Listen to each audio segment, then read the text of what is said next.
and welcome to Mr Ego's Maths Mastery. I'm here to show you how we teach maths here at Whitestone to help you help your child.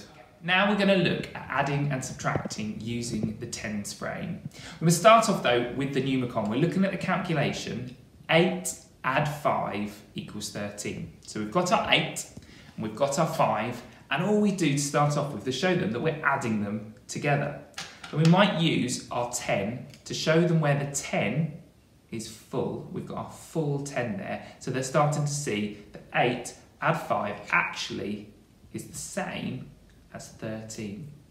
Once they've started seeing it and trying it, we might move on to using our egg boxes. And you can see in here, it's got a full 10 sections for them. So we've got our 8 cubes in here, and we're going to add these 5. So once they're starting to see that we've added and we've got, the egg box is full, so there's 10 in there because it's full up. We've got 3 more, so again, that's making 13. And you see it's quite a quick link towards our tens frame, which just looks like this.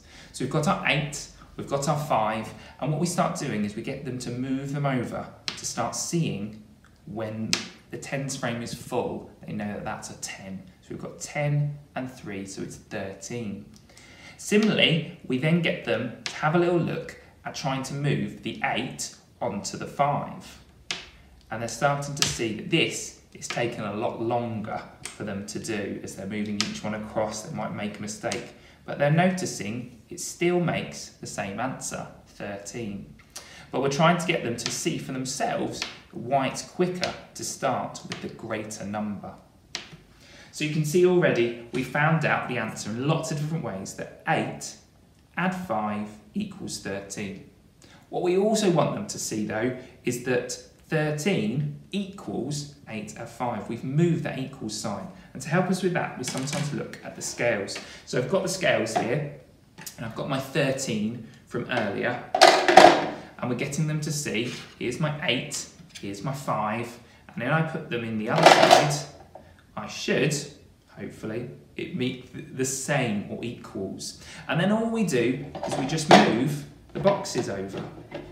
So now we've got the 13 on this side, and we've got the 8 add 5 on this side. And they'll see again, all I've done is swapped them over.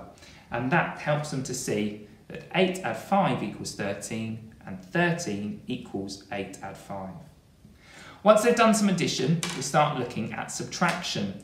And similarly, it's really good with the tens frames to use that subtraction. So we're going to stick with the same numbers, but this time they're going to have 13, which they've got there, 13, and they're going to subtract 5 from that. And it's quite easy. All we teach them to do is to take away those 5. 1, 2, 3, 4, 5. And get them to see what's left. And because they're getting really good at counting those, they can see straight away that that's 8, and they'll know it because they'll relate it to their 8 of the Numicon as well. And just like before with the equal sign, once they've worked out that 13 subtract 5 equals 8, they'll also find out that 8 equals 13 subtract 5. Okay, that's the end of the video. Just remember that I've shown an overview of the strategies used throughout your child's whole time here at Whitestone. Children are not expected to achieve all of this in 1 year, but work through the different strategies when they are ready to do so. They may understand one strategy more than another and are encouraged to choose which one works for them best, or which is most appropriate for the calculation. Thank you for watching.